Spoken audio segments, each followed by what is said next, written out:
Ողջունում եմ բոլորիդ հարազատներ եւ իրապես Տիրոջը փառք եմ տալիս այս գեղեցիկ օրվա համար։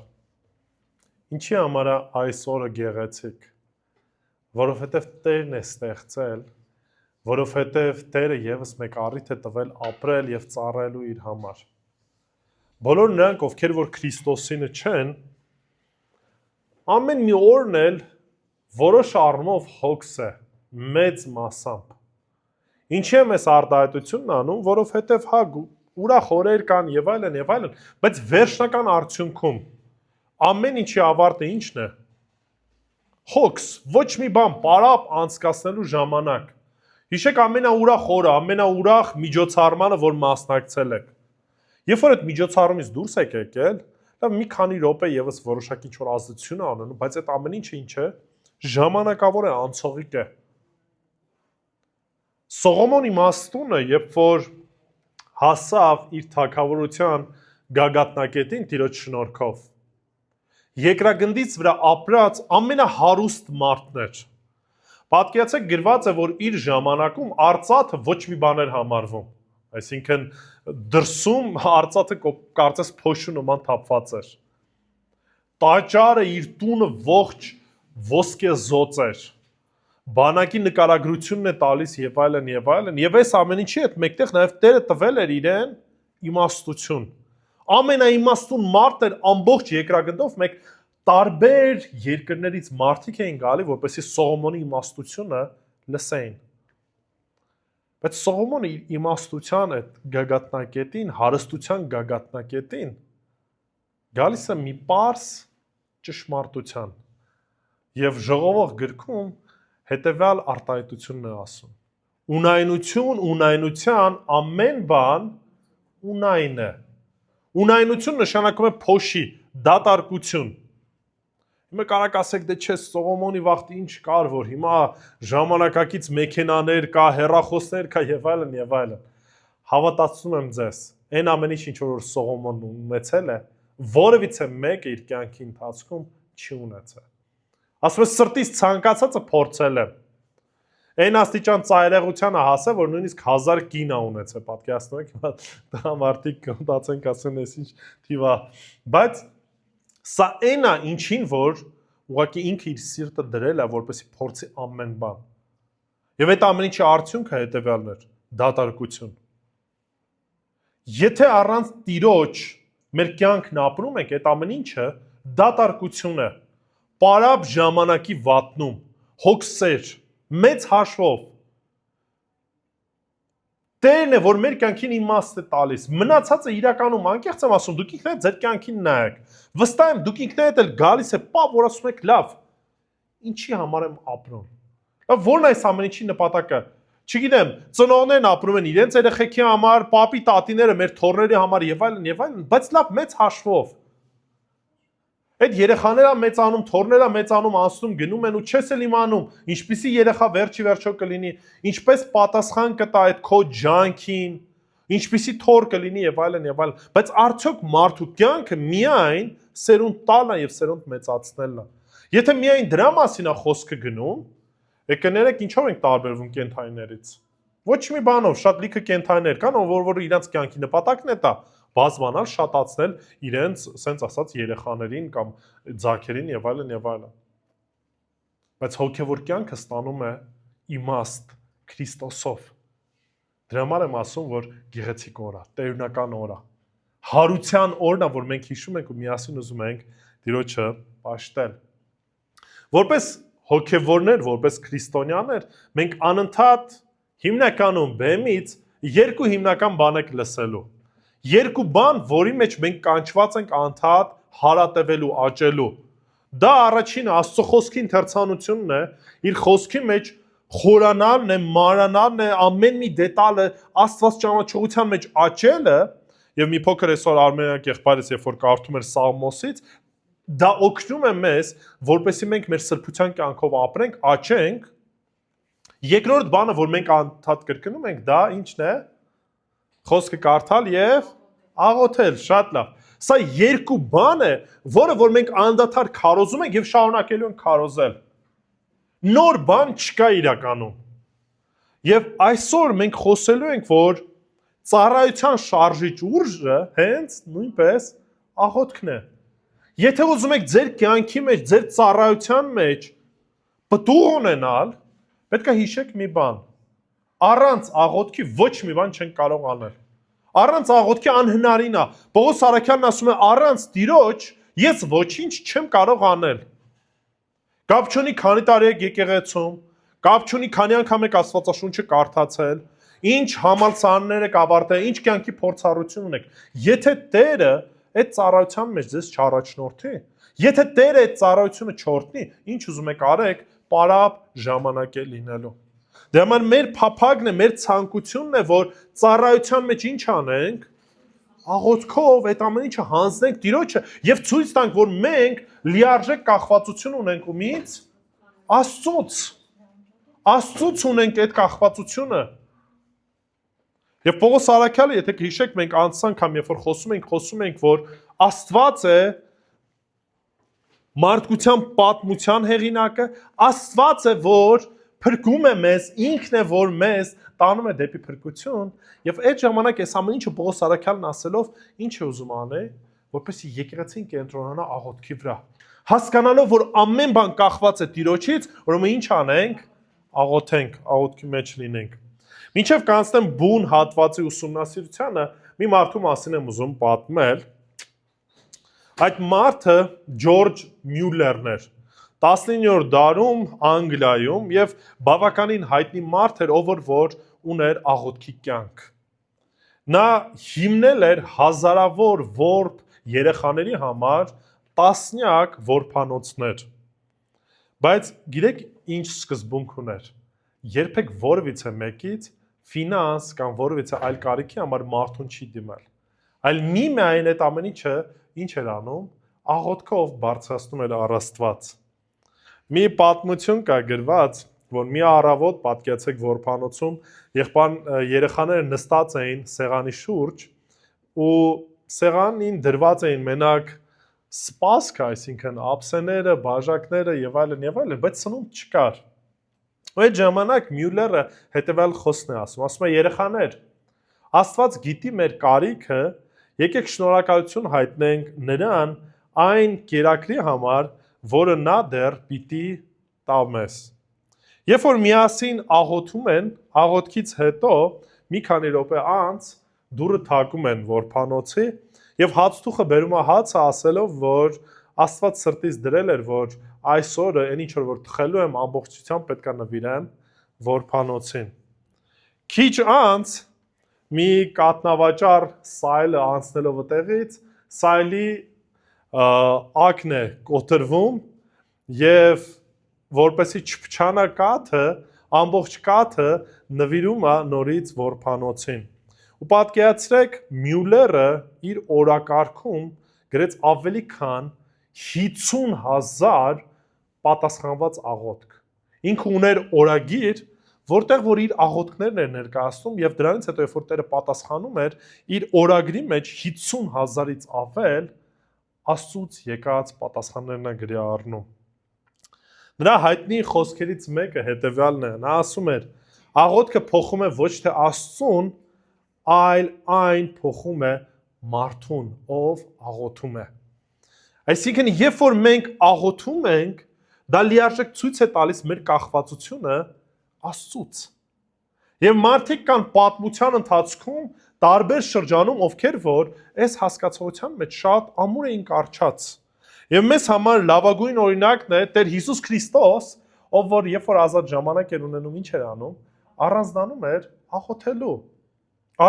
էր աղոթելու։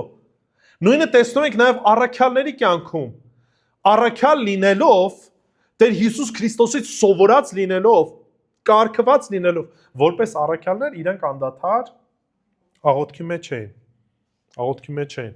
Ու երրորդ գլխում հենց ամենասկզբից մենք Պողոս առաքյալից տեսնում ենք, որ կոչ է անում, որպեսզի մենք էլ լինենք աղոթքի մեջ։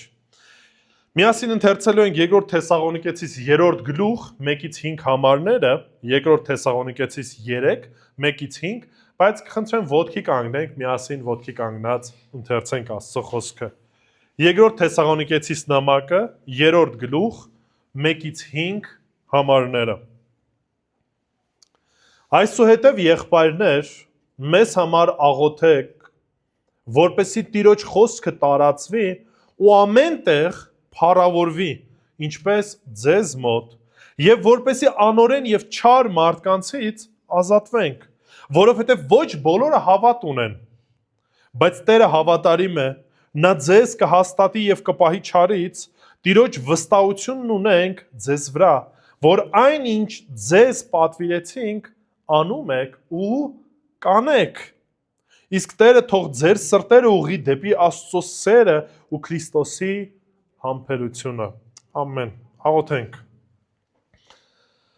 Մեր երկնավոր Հայր, իրապես փառք ու գոհություն ենք քեզ հայտնում, որ Պարոն պահպանում ես Տեր եւ այս առանձնաշնորհումն ունենք քո առաջ գալու աղոթքով Տեր։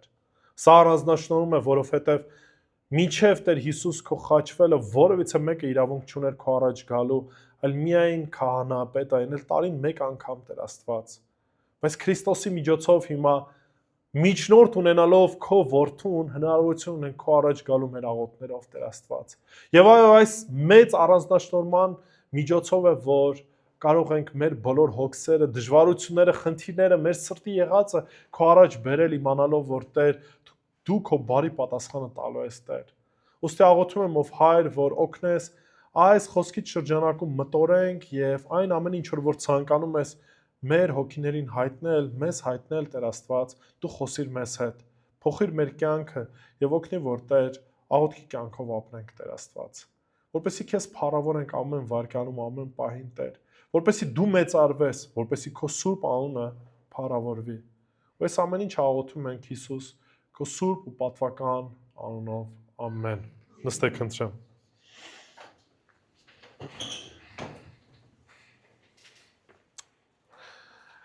Եթե ուսումնասիրել եք կամ կարդացել եք Պողոս Առաքյալի նամակները, դուք կարող եք նկատել, որ Պողոս Առաքյալը իր նամակները հիմնականում բաժանված են երկու մասի, կամ կարող ենք ասել 4 մասի։ Եթե բաց թողենք նախաբանն ու վերջաբանը, ապա նամակները հիմնականում բաղկացած են երկու մասից։ Մենք սկիզբ ունենք վարդապետական հատված, որտեղ որ Պողոս Առաքյալը սովորեցնում է այն ճշմարտությունները, որոնք որ պետք է ուղղորդեին եկեղեցին, դրանից հետո վարդապետական հատվածից անցնում է գործնականի, այսինքն այն ամեն ինչ որ Տերը Պողոս Առաքյալի միջոցով սովորեցնում է,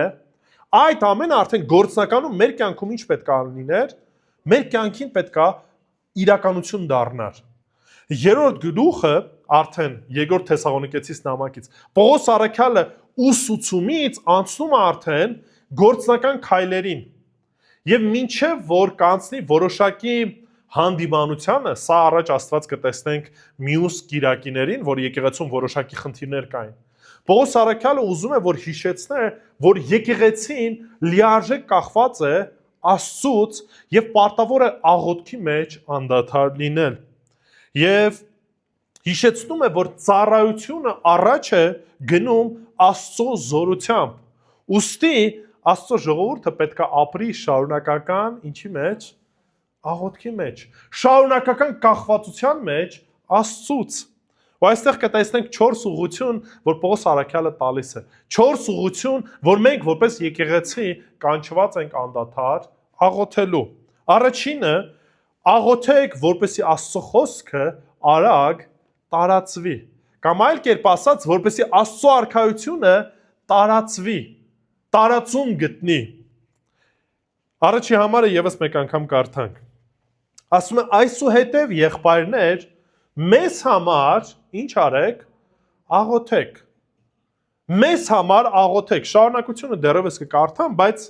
Պողոս Առաքյալը առաջի անգամ չի, որ եկեղեցում խնդրում է, որպեսզի աղոթեն։ Համարյա թե բոլոր այն եկեղեցիները, որ Պողոս Առաքյալը հիմնել է եւ ոչ միայն հիմնել է, կոչ էր անում, որպեսզի իր համար, իր գործակիցների համար ինչ աներ, աղոթեին։ Մի հատված եմ ուզում կարդամ, որպեսզի հստակ հասկանաք, Հռոմեացիս 15-րդ գլուխ 30-ից 31 համարները, ասեմ, որ Հռոմում գտնվող եկեղեցին Պողոս Առաքյալը ինքը չի հիմնել։ Բայց այնուամենայնիվ այդ եկեղեցուն նույնպես Պողոս Առաքյալը խնդրում է, որպեսզի ինչ անեն, աղոթեն իր համար։ Հռոմեացիս 15:30-31 համարներն ասում է. եղբայրներ, աղաչում եմ ձեզ մեր Տեր Հիսուս Քրիստոսով եւ հոգու սիրով, որ ինձ ինչ լինեք, մարտակից լինեք, այսինքն ինձ հետ լինեք, այն գործի այն ծառայության մեջ, որը որ ես կատարում եմ, ինչպես ինձ համար առ Աստված աղոթելով։ Ինձ համար առ Աստված աղոթելով, որպեսզի ազատվեմ այն անհնազանդներից, որ հրեաստանում են, եւ իմ ծառայությունը, որ մատուցանում եմ Երուսաղեմում, սրբերին ընդունելի լինի։ Այսինքն Պողոս Արաքյալը շատ հստակ հասկանում էր, որ եկեղեցին, երբ որ աղոթք անում, այդ աղոթքի միջոցով դառնում է ինչ, իր հետ կարծես համագործակից։ Մարդիկ, ովքեր որ իր կողքին կանգնած են եւ աղոթք են անում իր համար։ Մենք շատ դեպքերում կարծում ենք, որ աղոթքը երկրորդական, երրորդական հարց է եւ այլն, եւ իրականում ցավով եմ ասում, մենք այս առանձնաշնորհումը չենք օգտագործում։ Եթե կհիշեք երգերից մեկի մեջ, որ երգեցինք, մտել եմ սրբությանը սրբոցը, գարան արյունով։ Սա որոշակի զուգահեռներ է քաշում 5 կտակարանի եւ նոր կտակարանի շրջանակներում։ Ինչ նկատի ունեմ։ Հին ժամանակում մինչև Հիսուս Քրիստոսի զոհաբերվելը, իր արյունը թափվելը, մարդիկ իրավունք չունեին Տիրոջ առաջ կանգնելու։ Որևիցե մեկը Տիրոջը ուղիղ հնարավորություն չուներ աղոթք բարձրացնելու։ Այդ բոլոր աղոթները կատարվում էին միջնորդավորված քահանաների միջոցով կամ առավել քահանայապետի միջոցով, ով որ տարին մեկ անգամ գառան արյունով ողջակեզ կատարելով մտնում էր սրբության սրբոցը, ցողում էր այդ արյունը ի նշան այդ մարդկանց մեղքերի ծածկվելուն, ոչ թե թողության, այլ ժամանակավոր ծածկվելուն, որովհետև գառան արյունը մարդու մեղք չէր կարա ներեր։ Քրիստոսի միջոցով մենք մեղքերի թողություն ստացանք եւ կհիշեք տաճարում ինչ տեղի ունեցավ սրբության սրբոցում, վարակույրը վերից վար պատրվեց, որը որ խորհրդանշում էր, որ վերևից կարծես Աստված ինչ արեց, ազատեց, հնարավորություն տվեց, որ այլևս ինքը բաժանված չի իր ժողովրդից։ Կամ մեկ միջնորդ Տեր Հիսուս Քրիստոս մարդը, ով որ միջնորդում է մեր ու Հոր Աստծո միջև, ու դրա համար այլևս կարիքը չունենք, որպեսզի մեր տեղը քահանան աղոթի։ Դուք իմ կարիքը չունեք, որպեսզի աղոթեք։ Դուք ձեր գտնված վայրում ամեն տեղ կարող եք աղոթել վստահ լինելով, որ ձեր աղոթքը ինչ ունի, հասանելի է Հոր Աստծուն։ Մենք այս առանձնաշնորհումն ունենք, բայց ինչ ենք անում, շատ անգամներ երկրորդական, երրորդական տեղ ենք տալիս։ Դա համար Պողոս Արաքյալը Հռոմեացիս նամակ, որ կարդացինք 15-րդ գլխում, Եփեսացիս 6-րդ գլուխ 18-19 համարի մեջ կոչ անում, որպեսզի աղոթեն, Կողոսացիս 4:3-ում կոչ անում, որ աղոթեն։ Ինչու՞։ Ինչու է կոչ անում, որ աղոթեն։ Որովհետև գիտի, որ Տերը պատասխանում է։ Ընդհանրապես մեկ հատված եմ ուզում կարդամ 2-րդ Կորինթացիս 1:11-ում, որտեղ որ Պողոս Արաքյալը ինչ է ասում, ասում է, որ իրենց աղոթքը պատասխանվեց։ 2-րդ Կորինթացիս 1:11։ Նայեք ինչ է ասում. նրա վրա հույս ունենք, որ տակավին փրկելու է մեզ համար ձեր արած ուշադրություն դարձրեք ինչի համար, աղոթքի օգնությամբ, այսինքն գալիք այն չարությունից, այն ամեն ինչից ինչ որ մեր կյանքում կա, վստահ ենք, որ երբ որ դուք աղոթում եք, Տերը ինչ է անելու մեզ, ազատելու է, որպեսզի մեր հանդեպ բազում մարդկանց ցույց տված շնորհքով շատերի կողմից գոհություն մատուցվի Աստծուն մեզ համար։ Ուշադրություն դարձեք, Պողոս Արաքյալն ինչ է ասում։ Խնդրում եմ, որպեսզի աղոթի եկեղեցին իրենց համար եւ վստահ է, որ այդ եկեղեցու աղոթքը Աստված ինչ է անելու, լսելու է։ Լսելու է ու իրենց աղոթքին, որ ի պատասխան ազատագրելու է, օգնելու է, որպեսզի ավետարանը ինչ անի, տարածվի։ Դրա համար հարց. արդյոք մենք ցանկանում ենք, որ մեր շրջապատում Աստծո խոսքը տարածվի։ Ուրեմն ինչ արեք, աղոթեք։ Աղոթեք նրանց համար, ովքեր որ այդ ավետարանի խոսքը տարածում են։ Աղոթեք եկեղեցու առաջնորդների համար, աղոթեք այն մարդկանց համար, ովքեր որ խոսքը ինչ են անում, փոխանցում են, տարածում են։ Դրա համար ասում է, որ ինչ արեք, այսօր եղբայրներ մեզ համար աղոթք արեք, որպեսզի Տիրոջ խոսքը տարածվի։ Մեր մոտ այդ բառը, երբ որ թարգմանված է տարածվի, ինքը ոչ թե ավելի ծավալի մասին խոսքը նկատի ունի, այլ եթե ուղիղ բառացի թարգմանենք կնշանակի վազել արագությամբ։ Ինքը օգտագործում է սպորտային տերմին այդտեղ եւ ավելի նկատի ունի, որպեսզի Աստծո խոսքը ինչ լինի, արագ տարածվի, արագ սահմանները անցնի։ Թեսաղոնիկեի եկեղեցին հիշում եք ինչքան կարճ ժամանակում հիմնվեց։ Մոտավորապես 2-3 ամիս Պողոս առաքելը իրանց հետ էր եւ դրանից հետո հալածանքի պատճառով ինչ եղավ, ստիպված լքեց Թեսաղոնիկեն եւ ինչ պատճառներով չէր կարողանում հետ վերադառնալ։ Բայց տեսավ, որ Թեսաղոնիկեում Աստծո խոսքը ինչ եղավ, արագ տարածվեց։ Եվ քաջալերում ասում է, ինչպես որ ես ձեզ ավետարանեցի, հիմա դուք եք ավետարանում, եւ նույնիսկ ավետարանի խոսքը մինչեւ ուր է հասել, մինչեւ Մակեդոնիայի, այսինքն ամբողջ տարածքով մեկ փոխանցվում է ում միջոցով, ձեր միջոցով որպես եկեղեցի։ Բայց դրա հետ մեկտեղ ինչ ասում, ասում շարունակեք աղոթել, որպես ես խոսքը գնալով ել ավելի տարածվի, ել ավելի արագ տարածվի։ Ինչ խոսքը։ Տիրոջ խոսքը։ Երբ որ ասում է Տիրոջ խոսքը, սա պարզապես գիտության մասին չի խոսքը գնում։ Չի ասում, դե բարեխրատական դասերի մասին, չի խոսում, որ սա զոտ գիտություն է, որպեսի տարածվի։ Սա Տիրոջ խոսքն է, որը որ ինչ է, գործունյա է։ Այսինքն գործում է ձեր կյանքում, փոփոխություն է բերում ձեր կյանքում։ Հիշեք մի բան, ավետարանի արդյունավետությունը MacArthur-ն է ասում, կախված չէ հռետորությունից, այլ Սուրբ Հոգու զորությունից։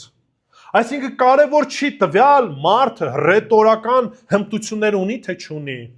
գեղեցիկ տեսք ունի թե չունի,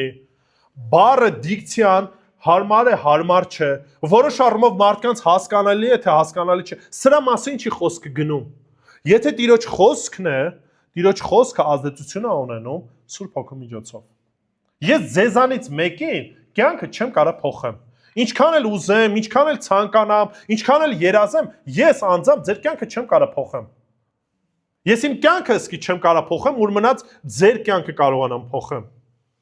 Բայց վստահ եմ, որ Աստծո խոսքը ինչ կարող է անել, կարող է փոփոխություն բերել։ Սուրբ Հոգին ինքն է, որ ներգործում է մեր կյանքում, մեր սրտերում, փոխելով մեզ, ուղղորդելով մեզ դեպի Աստված ճանաչողության եւ Քրիստոսանմանությանը, ինչի որպեսի նորից ինքը փառավորվի։ Սա է մեր փափագը, սա է այն հույսը, որ հիմա ձեր առաջ կանգնած եմ ու քարոզում եմ, որովհետեւ եթե հույսս մենակ իմ վրա եմ դրել, իմաստ չկար իմ քարոզը, անկեղծ եմ ասում։ Պարապ ժամանակ է անցկացնելու։ Վերջում ծափահարելու եք, ինչպես որ թատրոններում մարդիկ ստենդափ ինչ որ համերգներին մասնակցելով, վերջում ծափահարում են, ասում են լավ խոսած, լավ ուրախացանք, նոր տեղեկատվություն ստացանք ու գնում են շարունակում են ապրել այն կյանքով, որ ապրում էին։ Իմ հույսս ձեր ծափահարությունները չեն։ Ոչ էլ այն չի, որ մենք տոմս ենք վաճառում, հիմա ինչքան շատ մարդ եկավ, այդքան ավելի գումար եմ ստանում։ Սրա մասին չի խոսքը գնում։ Ես քարոզում եմ, որովհետև վստահություն ունեմ, որ այդ խոսքը ձեր կյանքում ինչ է բերելու, փոփոխություն է բերելու։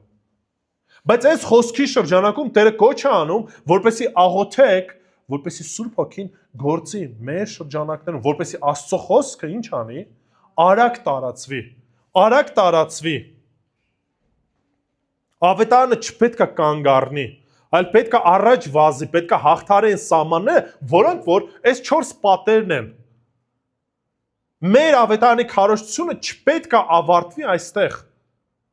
Այստեղից այդ ամեն ինչը սկիզբ է առնում։ Պետք է շարունակական լինի, պետք է մեր շրջանակներում լինի։ Ոչ միայն տարածվի արագ, այլ նաև երկրորդ բառն ասում փառավորվի։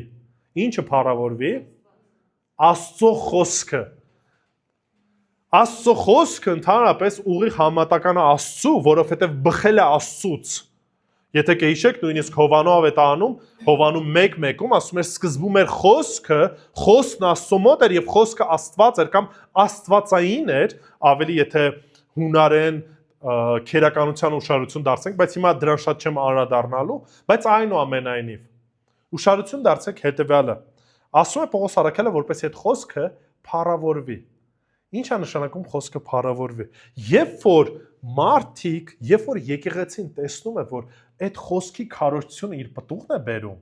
փոփոխում է մարդկանց կյանքերը, փրկություն է բերում, այդ խոսքը ինչ է լինելու, փառավորվելու է։ Այդ խոսքը փառավորվելու է, որը որ դուրս է եկել Տիրոջից, Աստծուց, որը որ գործունյա է, զորեղ է։ Դրա համար են քաջալերում անդադար ու ասում, որ այդ խոսքը ինչ արեք, կարդացեք։ Այդ խոսքը ուսումնասիրեք, ձեր սրտում պահել նշանակում է անգիր սովորեք։ Ժամանակին մարդիկ Աստվածաշնչի հնարավորություն չունեին։ Հիմա մենք ենք, որ այդ հնարավորությունն ունենք, թե թղթի տարբերակով, թե on-line տարբերակով, բոլոր մարդիկ այդ հնարավորությունն ունեն։ Բայց առաջ այդ մարդիկ այդ հնարավորությունը չունեին։ Աստծո խոսքը ունենալ դրա համար գիտեք ինչ էին անում։ Անգիր էին սովորում։ Անգիր էին սովորում։ Աշակերտները Աստծո խոսքը անգիր էին սովորում։ Հրեաները փոքրուց իրենց երեխաներին սովորեցնում էին անգիր Աստծո խոսքը իմանալ։ Դե համար օրինակի համար, երբ որ Ստեփանոսին մինչև քարկոծելը, Ստեփանոսը կանգնում է 5 տականից մեծ հատվածներ անգիր է ասում։ Ինչի որտեղ մոտ է այդ պայդրությամբ գիրքը կամ պլանշետը չկար, որ բացեր, սկսեր մեջբերումներ ուղիղ անել։ Անգիր պետք է իմանալ։ Երբ որ դու գիտես խոսքը, այդ խոսքը կյանքիդ մեջ ազդեցություն ունի, որտեղ եթե խոսքը չգիտես, ինչպես ես վարվելու, ինչպես ես իմանալու որն է ճիշտ եւ որն է սխալ։ Հետևաբար Պողոս Արաքյալն ասում է աղոթեք, որպեսզի Աստծո խոսքը տարածվի եւ փառավորվի։ Աղոթեք մեզ համար, որտեղ մենք ձեր աղոթքի կարիքն ունենք։ Մեկս մյուսի համար կարիք ունենք աղոթելու։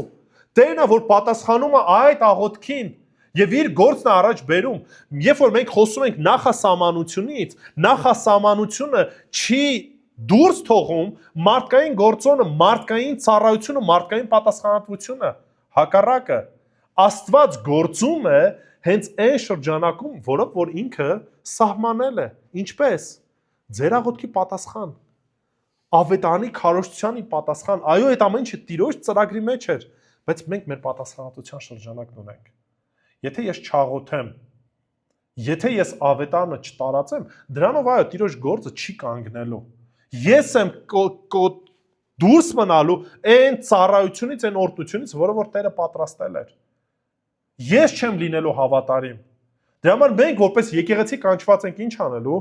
աղոթելու, որպեսզի Աստծո խոսքը տարածվի։ Այսինքն Պողոսը ուշադրություն դարձրեք։ Ասում է, որ ոչ միայն մարդիկ լսեն, այլ մարդիկ ենթարկվելով այդ խոսքին փոփոխություն տեղի ունենա, որպեսզի փառավորվի Աստծո խոսքը։ Գործք Առաքելոց 6-րդ գլուխ 7-րդ համարում ուշադրություն դարձրեք հետևյալ տենդենսը։ Ասում է եւ Աստծո խոսքը ինչ էր անում, աճում էր եւ աշակերտների թիվը Երուսաղեմում չափազանց մեծանում էր։ Քահանաներից շատերն էլ հնազանդվում էին հավատին։ Ինչից էր սկիզբ առնում ամեն բան։ Աստծո խոսքը աճում էր միջև այդ աղոթքից, բայց ստե կարևոր մի բան կա, որտեղ էր տարածվում այդ խոսքը։ Երուսաղեմում։ Սրա մեջ խնդիր կա։ Ինչու։ Հիսուս Քրիստոսն ասել էր պետք է այդ խոսքը որտեղ տարածվի, ամբողջ աշխարհով մեկ պետք է տարածվեր։ Բայց այդ ժամանակ աշակերտները կենտրոնացել էին Երուսաղեմի վրա։ Եվ այդ ժամանակը որ Տերը նույնիսկ թույլ է տալիս ինչեր, խնդիրներ, փորձություններ, որպեսզի իր խոսքը պետք է հասներ նաև աշխարհի ծայրերը։ Գործք Առաքելոց 8-րդ գլուխ 1 եւ 4 համարները կարդանք։ Սողոսն էլ խոսքը գնում է Պողոս Առաքյալի միջև ապաշխարության։ Սողոսն էլ համագործակից էր նրա սպանությանը։ Այդ օրը Երուսաղեմի եկեղեցու դեմ մեծ հալածանք եղավ։ Ուշադրություն դարձրեք, Պողոս Առաքյալը միջև դարձի գալը ինչ էր անում, պայքարում էր եկեղեցու դեմ։ Եվ Ստեփանոսի քարկոծմանը ինքը մասնակցություն ուներ։ Ասում են եւ մեծ հալածանք եղավ եկեղեցում։ Ուշադրություն դարձեք դրանից հետո ինչ տեղի ունեցավ։ Բոլորը ցրվեցին Հրեաստանի եւ Սամարիայի գավառները բացի առաքյալներից։ 4 համարը։ Իսկ ցրվածները շրջում էին Աստծո խոսքը ինչ անելով, ավետարանելով։ Ժողովուրդ ջան, մի սպասեք, որպեսի փորձություն գա, որպեսի Տերը կոպիտ ասած մեր ականջից բռնի, տանի մի ուրիշ վայր, որպեսի մենք այդ ավետարանը քարոզենք։ Ավետարանը պետք է քարոզենք։ Չենք կարող որպես լույս լինենք եւ այդ լույսը թաքցնենք, ասենք, մենակ մեր շրջանակում լինի։ Դրա համար ում կարիքն ունենք։ Աստծո կարիքն ունենք։ Դրա համար աղոթեք, որպեսզի եկեղեցին սկսի ավետարանը քարոզել, որպեսզի այս ավետարանի խոսքը արագ տարածում գտնի եւ փառավորվի, որպեսզի մեր շրջապատող մարդիկ փոխվեն։ Կյանքերը փոխվեն, մարդիկ փրկվեն։ Այլ տարբերակ չկա։ Դրա համար Պողոս Արաքյալը խոսում է, որ մարդկության ողջ պատմությունը Տիրոջ ձեռքերի մեջ է։ Մարդու փրկության պատմությունը նորից Տիրոջ ձեռքերի մեջ է։ Դրա համար կախվածություն ունենք Աստծուց։ Ուրեմն ինչ անենք, աղոթենք։ Խնդիրը գիտեք ինչու՞մն է։ Մենք շատ դեպքերում մեր աղոթքը ինչից է բաղկացած։ Առողջության համար ենք աղոթում, ֆինանսների համար ենք աղոթում, հանգստության համար ենք աղոթում եւ այլն, մեր կարիքների, մեր շրջանակի համար ենք աղոթում, բայց Պողոս Արաքյալը դրա մասին չի ասում աղոթեք։ Չի ասում, որ առողջ լինեմ, չի ասում մի հատ թափ-թազա ջորի եմ տեսել, բան անենք ունենամ, որ կարողանամ արագ ավետարանը քարոզեմ եւ այլն։ Տես բաների համար չի ասում աղոթք արեք։ Ինչի համար աղոթեք։ Ինձ համար աղոթեք, որպեսզի ավետարանը արագ տարածվի, որպեսզի Տիրոջ խոսքը տարածվի։ Սա էր իր փափագը։ Մեր աղոթքի մեջ մենք ինչքանով ենք հավատարի մեզ հարցում, եկեք անկեղծ լինենք։ Քանի անգամ ենք աղոթում, ասում ենք Տեր Աստված, թող որ քո արքայությունը տարածվի,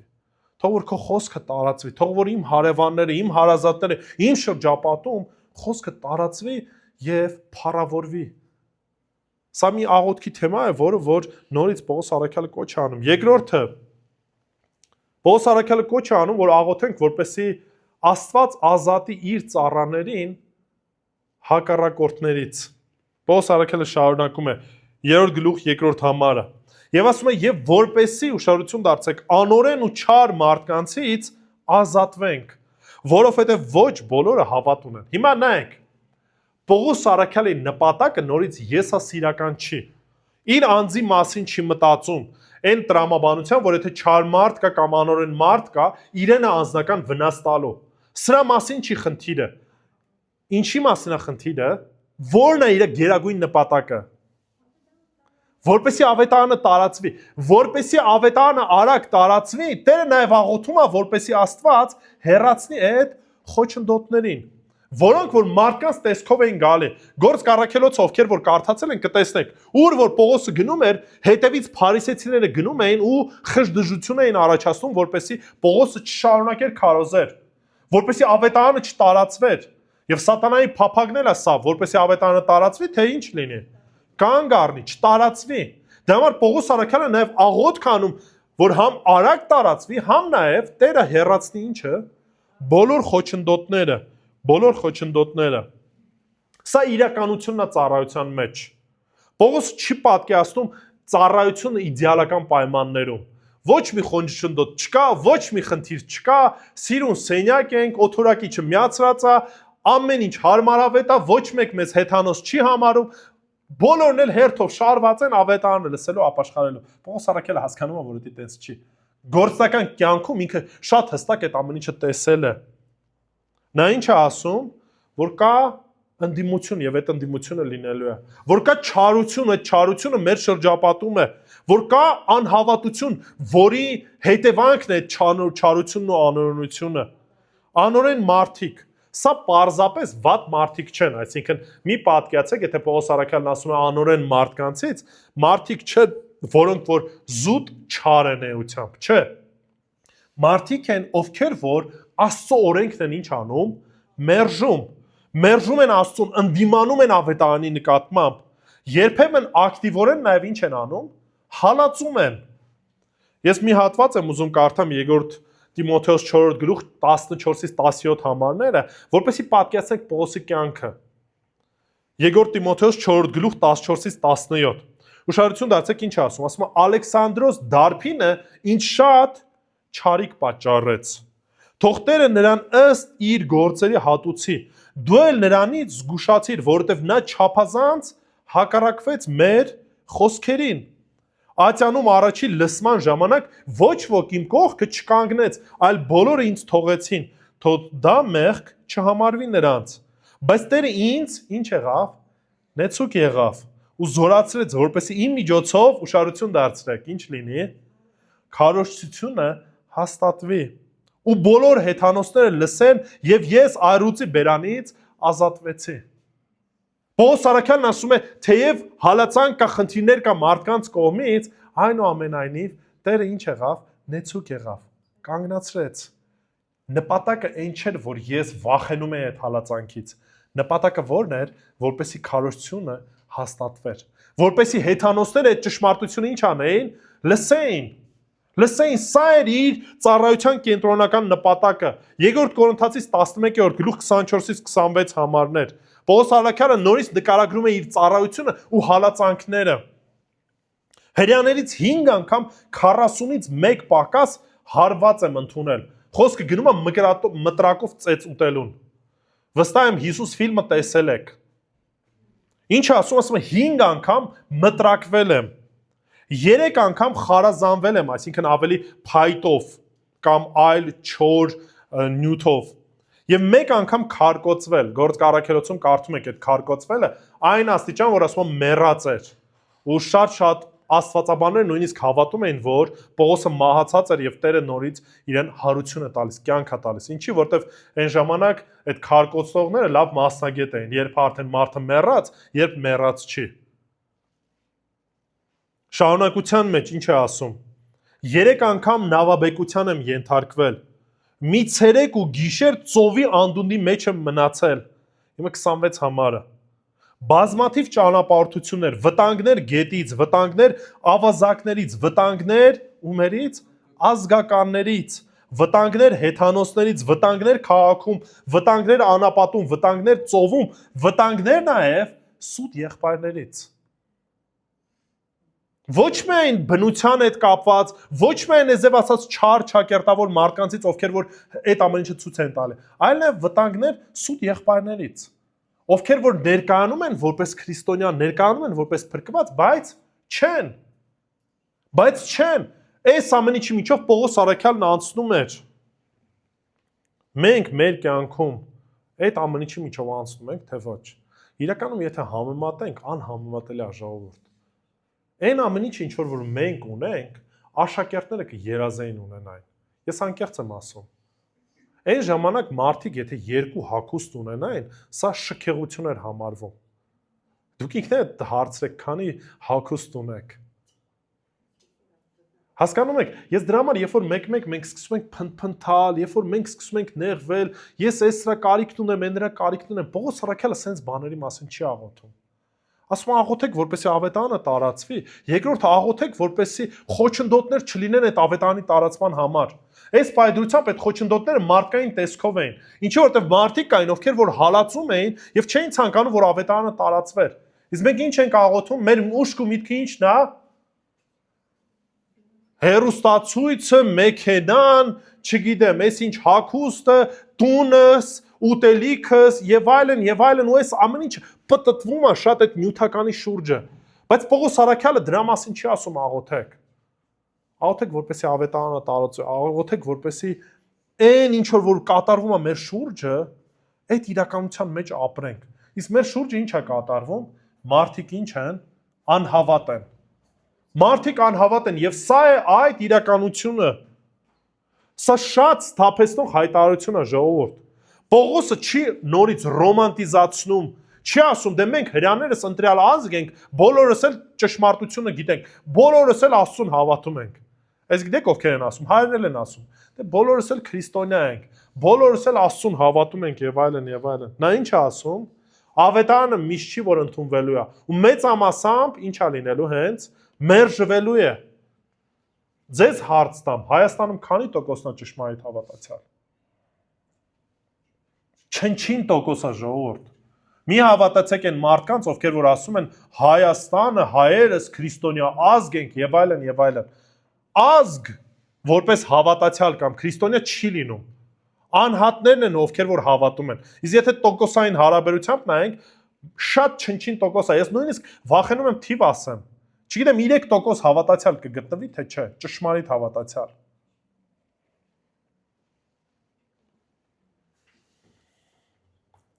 Պոլ Վոշերը հետևյալ խոսքն է ասում, եթե դուք երբեք դիմադրության չեք հանդիպում, հավանաբար չեք էլ քարոզում իրական ավետարանը։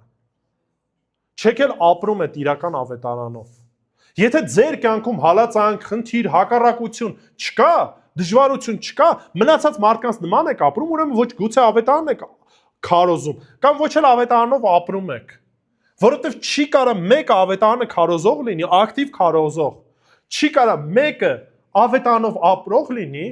եւ հալածանք չունենա։ Չի կարա լինի։ Նույնիսկ Հայաստանում։ Այսինքն հակադրությունը երբեք ապացույցն է, որ Տիրոջ խոսքը իրապես կենթանի է։ Դա համար այդ դեպքում ոչ թե մենք պետք է հիասթափվենք, ասենք ինչի է հալածանք կա, ինչի խնդիրներ կա, այլ հակառակը։ Դա գուցե նաև նշան է, որ ես ճիշտ ճանապարհի մեջ եմ։ Ճիշտ ճանապարհի մեջ եմ։ Ուրեմն այս հատվածը մեզ ինչ է սովորեցնում, որ աղոթենք ծառայողների համար, նաև աղոթենք եկեղեցու պաշտպանության ու նաև աղոթենք, որ Աստված դռներ բացի այդ ավետարանի տարածման համար։ Հեռացնի նաև այն չար մարդկանց, ովքեր որ մեր կողք կան, ովքեր որ խանգարում են, որ այդ ավետարանի խոսքը ճշմարտությունը ինչ լինի, տարածվի։ Երրորդը սիրելիներ, աղոթենք, որպեսզի Աստված հաստատի իր ժողովրդին, որպեսզի Աստված մեզ հաստատի։ 3-ից 4 համարների մեջ մի քիչ Պողոս Արաքյալը այլ կերպ է խոսում։ Եթե առաջ ուղիղ կոչ անում, որ աղոթեք սրա համար, հիմա հստակ ինչ է անում, ճշմարտությունը առաջ բերում։ Ուշադրություն դարձեք 3-րդ համարը։ Բայց Տերը ինչ է, հավատարիմ է։ Նա ձեզ կհաստատի եւ կպահի չարիքից։ Հետաքրքիր է, եթե հունարեն բառերին ուշադրություն դարձրեք, հավատարիմ բառը եւ անհավատ բառը նույն արմատն ունեն, հավատ բառն է։ Եվ մենք տեսնում ենք, որ մարդիկ ինչ էին, անհավատ էին, բայց Աստված հավատարիմ է։ Հակադրությունն է դրվում, քանի որ մարդիկ անհավատարիմ են, դրա համար էլ հակադրությունը կա, դրա համար էլ ճշմարտության դեմ պայքար են անում, եւ Աստված ասում է աղոթում եմ Տեր, որ ինչ անես, ազատես։ Բայց գիտեմ մի բան, որ դու ինչ ես, հավատարիմ ես։ Դու հավատարիմ ես ու կհաստատես ում քո ժողովրդին։ Քո ժողովրդին կհաստատես, կպահես չարից։ Տիրոջ վստահությունն ունենք ձեզ վրա, որ այն ինչ ձեզ պատվիրեցինք, անում եք ու կանեք։ Ուշադրություն դարձեք, նորից Պողոս Արաքյալը իր հույսը ում վրա է դնում, եկեղեցու վրա նորից չի դնում, ժողովուրդ։ Նորից դնում է Տիրոջ վրա ու հասկանում է մի բան, որ եկեղեցին հավատարիմ է այնքան ժամանակ, մինչև քան Տերն է հավատարիմ։ Տերն է հավատարիմ։ Ու սա միայն աղոթքի խնդրանք չի, սա նաև մեզ համար իրական աստվածաբանական ճշմարտություն է, որից որ մենք պետք է կարճած լինենք։ Բայց Տերը ինչ է, հավատարիմ է, հավատարիմ է։ Տերը հավատարիմ է, որ ինչ կանի կհաստատի։ Հաստատել նշանակում է ամրացնել, նշանակում է կայուն դարձնել, հոգևոր հավասարակշռություն տալ։ Տերն է, որ հավատարիմ է այս գործի մեջ եւ իր եկեղեցին ինչ անելու, հաստատելու է, պահելու է։ Պահելու է այն ընթացքի մեջ, որի մեջ որ նա կանչում է։ Սա ցույց է տալի, որ հավատացյալն ինքն իրեն չի պահում։ Ինչի է սրա մեջ ուրախություն, ժողովուրդ։ Որովհետև եթե մեզ պահել, մեզ պահողը մենք լինենք, մենք հույս չենք ունենա, ժողովուրդ։ Անկեղծ հույս չենք ունենա, որովհետև ամեն վարքյան մարդը սխալական է։ Մենք թերի ենք։ Մենք շատ դեպքերում սխալ ենք վարվում, սխալ ընթացք ունենք եւ այլն եւ այլն։ Եվ եթե մենակ մարդու վրա լիներ, հաստատ եմ ասում, որևիցե մեկը չէր մնա, նույնպես եւ ես։ Բայց Տերն ասում է հավատարիմ է, որ պահելու է ձեզ։ Ինչի որտեվ Աստված է հաստատողը։ Աստված է կայունացնողը, Աստված է, որ պահում է, ոչ միայն փրկում է, այլ նաեւ պահում է։ Դրա համար Տեր Հիսուս Քրիստոս Հովանու 10-րդ գլխում ասեց. Հայր, ում որ տվիր ինձ, ես նրանց չեմ կորցնի։ Եվ որևիցե մեկը չի կարող խլել իմ ձեռքերից։ Սա է Տիրոջ ապահովությունը։ Ոչ միայն կազատի կամ կհաստատի, այլ նաև կպահի չարից, կպահի չարից։ Հիմա քերականության տեսանկյունից կպահի չարից կարող ենք հասկանալ երկու տրամաբանությամբ՝ չարից, ընդհանուր հզոր ազդեցությունից կամ սատանայից գլոբալ առումով, կամ չար մարդկանցից կամ չար մարդուց։ Երբ որ կոնտեքստի մեջ ավելի նայում ենք, ավելի հասկանալի է, որ խոսք գնում է հակառակությունից կամ չար մարդկանցից։ Այսինքն Պողոս Արաքյալը աղոթք է անում, որպեսզի եկեղեցին ինչ անի, աղոթի, որպեսզի ավետարանը տարածվի, Տերը նաև պահի այդ չար մարդկանցից, նաև դրա հետ մեկտեղ ինչ է ասում, ասում վստահություն ունեմ, որ Տերը ինչ է անելու, համ հաստատելու է, համ նաև ազատելու է այդ չարից, Որտեվ Տիրոջ խոսքն է տարածվում, որտեվ քո եսի համար չես անում, պաշտպանության վերջնական աղբյուրն ով է, Աստված է, Աստված է։ Եվ ուշադրություն դարձրեք Պողոսի վստահությունը։ Ինչ է ասում, Տիրոջմով ինչ ունեմ, վստահություն ունենք ձեր վրա։ Չի ասում, վստահ եմ ձեր վրա, որովհետև դուք լավն եք, խելացի եք, հոգևոր հաս ունեք, չգիտեմ, խաչ ունեք մեծ եւ այլն եւ այլն, էջմիածնում եք ապրում, մոտիկ եք տաճարին, տես բաներ չի ասում։ Ասում վստահ եմ Տիրոջմով ձեզ համար, որովհետև Տերն է հավատարիմը։ Տիրոջ մեջ այն վստահությունը, որ Տերը պահելու է ձեզ, ոչ թե այն տրամաբանությամբ, որ դուք եք ուժեղ։ Պողոսը վստահում է ոչ թե մարդկային բնությանը, այլ վստահում է Տիրոջ ով լինելուն, Տիրոջ ով լինելուն, նրա աշխատանքին։ Մի եղբայրն ասում է, հոգևոր աճը մարդու ջանքերի արդյունք չէ, այլ Աստծո շարունակական աշխատանքի պտուղն է։ Դրա համար ոչ միայն շնորհքով ենք փրկված, այլև նույն շնորհքով էլ հոգևոր առումով ինչ ենք անում, աճում ենք։ Նույն շնորհքով էլ Տերը մեզ պահում է, նույն շնորհքով էլ Տերը մեզ առաջնորդում է, նույն շնորհքով էլ Տերը մեզ իր խոսքն է հայտնում Սուրբ Հոգու միջոցով։ Մարդը անհաստատ է, բայց Աստված հավատարիմ է։ Փիլիպպեցիս 1:6 նույն տրամաբանությամբ է խոսում Պողոս առաքյալն, ասում է, եւ հաստատ ինչ եմ, համոզված եմ։ Հաստատ համոզված եմ սրանում, որ նա, ով ձեր մեջ այս բարի գործը սկսեց, ով էր սկսել այդ բարի գործը,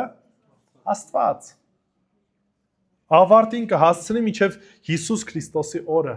Այսինքն Տերը այն գործը, որ ձեր մեջ սկսեց, այն փոփոխությունը, որ Տերը սկսեց ձեր մեջ անել, մինչև որ կգա Տիրոջ հետ հանդիպման օրը, ավարտին հասցնելու է։ Վերջնական փառքին հասցնելու է, որ փառավորված մարմնով Տիրոջ առաջ է կանգնելու։ Չի ասում կասկածում եմ, չի ասում հույս ունեմ հավատարիմ կլինեք, լավ կլինեք, ճիշտ կընթանաք, ինչ է ասում, հաստատ համոզված եմ։ Հաստատ համոզված եմ, որտեվ համոզմունքս մարդու վրա չէ հիմնված։ Համոզմունքս հիմնված է Աստծո վրա։ Բայց այո, մենք պետք է խնդրենք, որպեսզի Տերը հաստատ պահի մեզ, որպես իր եկեղեցին, որպես ինձ, որպես հավատացյալի, պիտի աղոթեմ, խնդրեմ, որպեսզի Տերը իր խոսքով ներգործություն ունենա իմ կյանքի մեջ, որպեսզի պտղատու լինեմ։ Այս խոսքը ուղղակի հակադրության է բերում ինչը, որոշ առումով ինքնավստահ քրիստոնյաներին եւ ցույց է տալի, որ մեր լիարժեք կախվածությունը ումից է, Աստծուց է։ Ու կապ չունի քանի տարի է հավատքի մեջ եք։ Կապ չունի եկեղեցում ինչ պաշտոն ունեք, հովիվ եք, չգիտեմ, առաջնորդ եք, սարկավակ եք, կապ չունի եկեղեցու անդամները 1000-ն են, 10,000-ն են, թե 10-ն են։ Եթե Տերը չպահի, որևիցե մեկը կանգուն չի մնա։ Դա համար աղոթող եղեք, որպեսզի եկեղեցին հաստատուն պահի, թե մեզ, թե նաև եկեղեցին, որպեսզի իր խոսքի մեջ հաստատուն լինենք եւ չարից մեզ ազատի։ Ես ինքս ինձ չեմ կարա պահեմ։ Ես չեմ կարող ինքս ինձ հույս տալու ասել երբեք չեմ ընկնելու, բայց իմ հույսս ում վրա է, Աստծո վրա է։ Տերն է, որ պահում է քեզ։ Եվ վերջինը սիրելիներ, աղոթող եղեք, որպեսզի Աստված ձևավորի մեր մեջ Քրիստոսի բնավորությունը, որպեսզի Քրիստոսի նման լինենք։ Սա պետք է մեր աղոթքի կենտրոնում լինի։ 5-րդ համարը, իսկ Տերը թող ձեր սրտերը ուղի դեպի Աստծո սերը ու Քրիստոսի համբերությունը։ Նայեք, երբ որ ասում է ուղի, ուղղություն տա, վերահսկի ընթացքը, որպեսզի մեր սիրտը ինչ լինի, ուղղվի դեպի Աստծո սերը։ Հիմա այս պարագայում նորից կարանք հասկանանք երկու տեսքով էլ։ Աստծո սերը մեր հանդեպ կամ մեր սերը Աստծո հանդեպ։ Մեծ հաշվով, երբ որ նայում ենք, երկուսն էլ միասին են գործում իրականում։ Մենք պետք է հասկանանք, որ Տիրոջ սերն է գործում մեր մեջ եւ ավելին։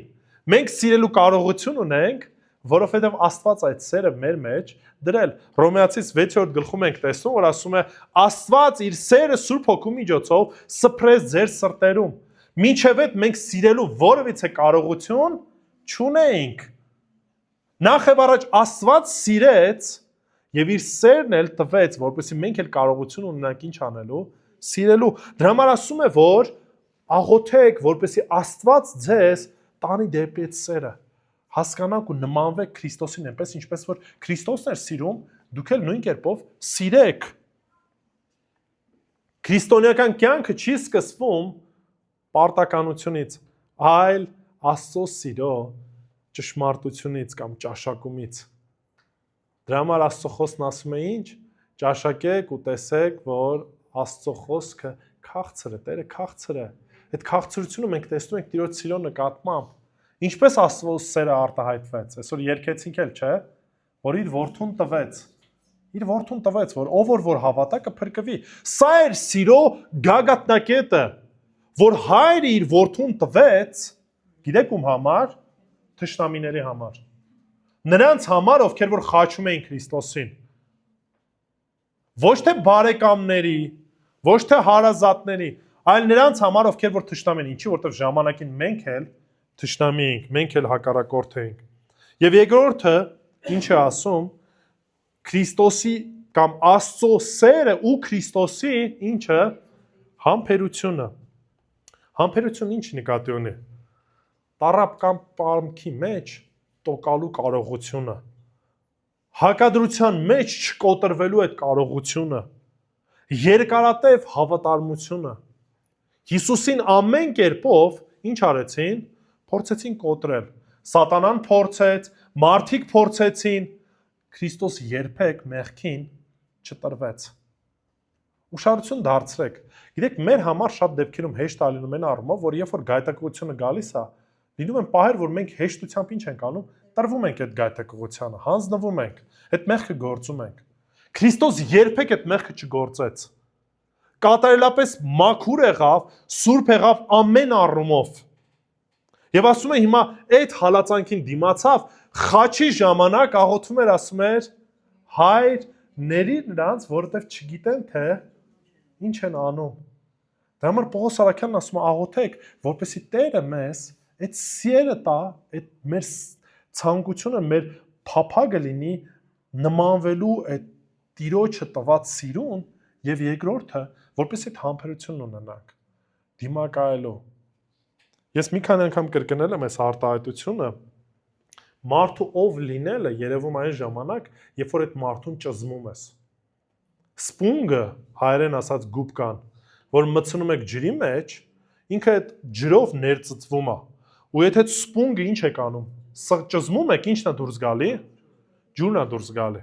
Երբ որ մեզ սխմում են, երբ որ մենք նեղության մեջ ենք, եթե մեր միջից Քրիստոս դուրս չի գալիս, անեծք է դուրս գալի, բամբասանք է դուրս գալի եւ այլն, դա ցույց է տալի մեր ով լինելը։ Դրա համար Պողոս Արաքյանն ասում է աղոթեք, որպեսզի երբ որ ձեզ ճզմեն, ինչը երևա, Աստծո սերն ու համբերությունը երևա։ Քրիստոսի բնավորությունը երևա։ Ձեր վրայից Քրիստոսի հոտը գա, Քրիստոսի բույրը գա։ Սա է մեր լավագույն օրինակը, որը որ Տեր Հիսուս Քրիստոս տվել է։ Սա է քրիստոնեությունը, ժողովուրդ։ Մնացածը սաղ ուղակի հավելյալ ինչ որ հավելումներ են, որ շատ մարդիկ դրա հետևից են ընկած։ Ուրեմն ինչ ենք անում։ Պետք է աղոթքի մեջ լինենք եւ Պողոս Արաքյալը տվեց 4 ուղղություն։ Ուրեմն առաջինը աղոթենք ինչ, որ ավետարանի խոսքը արագ տարածվի։ Երկրորդը աղոթենք այդ ծառայության պաշտպանության համար։ Այսինքն Տերը խոչընդոտները հանի այդ ավետարանի տարածման համար։ Երրորդը աղոթենք, որպեսզի Աստծո հաստատող զորությունը երևա մեր կյանքում, որպեսզի Տերը մեզ հաստատուն պահի, հավատարիմ պահի, եւ վերջինը աղոթենք, որպեսզի Քրիստոսի նման կյանք ունենանք, որը որ արտահայտվում է սիրելով եւ համբերությամբ։ Սա էր Պողոս Արաքյալի տված աղոթքի 4 ուղղությունները։ Եվ հույսով եմ, որ սիրելիներ, ձեր աղոթքի կյանքի մեջ իրապես կմտածեք սրա մասին։ Իրապես կփոխեք ձեր մտածելակերպը, որ զուտ մեխանիկական աղոթներ չանենք, զուտ եսակենտրոն աղոթներ չանենք, այլ մեր աղոթքի կենտրոնը նույնպես լինի Աստծո արքայության տարածումը, որ նախ եւ առաջ Աստծո արքայությունը տարածվի եւ երկրորդը հոգեվոր հասունություն ունենանք, հաստատուն լինենք եւ բնավորությունը Քրիստոսի ձևավորվի մեր մեջ։ Աղոթքը, հիշեք մի բան, առանց աղոթքի մենք որևիցե պարագայում չենք կարող կենթանի լինել։ Որպես հոգևորներ մեռած ենք լինելու։ Դա համար խոսքը կարդում ենք նաև աղոթքի մեջ ենք լինում հավատարիմ։ Հիշեք մի բան, ծառայությունը առաջ է գնում Աստծո զորությամբ։ Եվ այդ զորությունը տրվում է ինչի միջոցով, աղոթքի միջոցով։ Այն մեծ առանձնահատկորման, որ մենք ունենք։ Աղոթենք։ Տեր Աստված իրապես փառք ենք քեզ տալիս, որ այդ մեծ առանձնահատկորումն ունենք քո առաջ գալու Տեր։ Դու որ արարիչն ես ամեն բանի, քո ծառաների աղոթքը լսում ես եւ քո բարի պատասխանն ես տալիս Տեր։ Բայց շատ դեպքերում Տեր Աստված մենք վարվում ենք որպես երեխաներ հավատքի մեջ եւ մեր կենտրոնացումը այլ բաներ են Տեր։ Մեր աղոթքի մեծ մասը գուցե կենտրոնացած է մեր եսի, մեր անձի վրա, սակայն բաց ենք թողնում ամենակարևորը Տեր։ Մեզ սովորեցու, որ մեր աղոթքն էլ նույնպես ընդունելի լինի քո առաջ Տեր, որպեսզի աղոթենք քո ավետարանի, քո ճշմարտության տարածման համար Տեր, որպեսզի խոսքդ արագ տարածվի եւ փառավորվի Տեր, որպեսզի թե մեզ համար, թե շրջապատող մարդկանց համար եւս մեկ անգամ հաստատվի, որ Տեր միակ փրկության միջոցը դա քո խոսքն է Տեր, եւ մենք էլ որպես եկեղեցի կանչված ենք խոսքը տարածողներ լինելու Տեր։ Աղոթում եմ նաեւ, որ հերովանես ամեն չարից, ամեն մարդկանցից, ովքեր որ խոչընդոտ են հանդիսանում ծառայությանը Տեր։ Դու քո ողորմությամբ այցելություն արա եւ գիտենք, որ հավատարիմ ես, որ կհաստատես մեզ որպես եկեղեցի նաեւ կազատես այն չարից, որը որ փորձում է ամեն կերպով ավետարանի գործը կանգնեցնել։ Բայց գիտենք մի բան Տեր, որ դու հավատարիմ ես եւ որևիցե մեկը եւ որևիցե բան քեզ հակառակ չի կարող կանգնել Տեր։ Ուստի օգնի, որ որպես եկեղեցի օր-օրի քո բնավորությունը ձևավորվի մեր կյանքում Տեր։ Որ ամեն օրվա մեր կյանքի ընթացքում Տեր Հիսուս քո սերը ու քո համբերությունը արտահայտվի։ Որ նեղության ժամանակ, խնդիրների ժամանակ Տեր մարդիկ տեսնեն քեզ։ Տեսնեն քեզ մեր կյանքում ու փառավորեն քեզ Տեր, որտեղ դու ես մեր Տերը ու դու ես մեր միակ փրկիչը։ Հիսուս Քրիստոսի սուրբ անունով աղոթեցի, որպեսզի փառավորվեն Հայրը, Որդին եւ Սուրբ Հոգին։ Հավիտյանս հավիտենից։ Ամեն։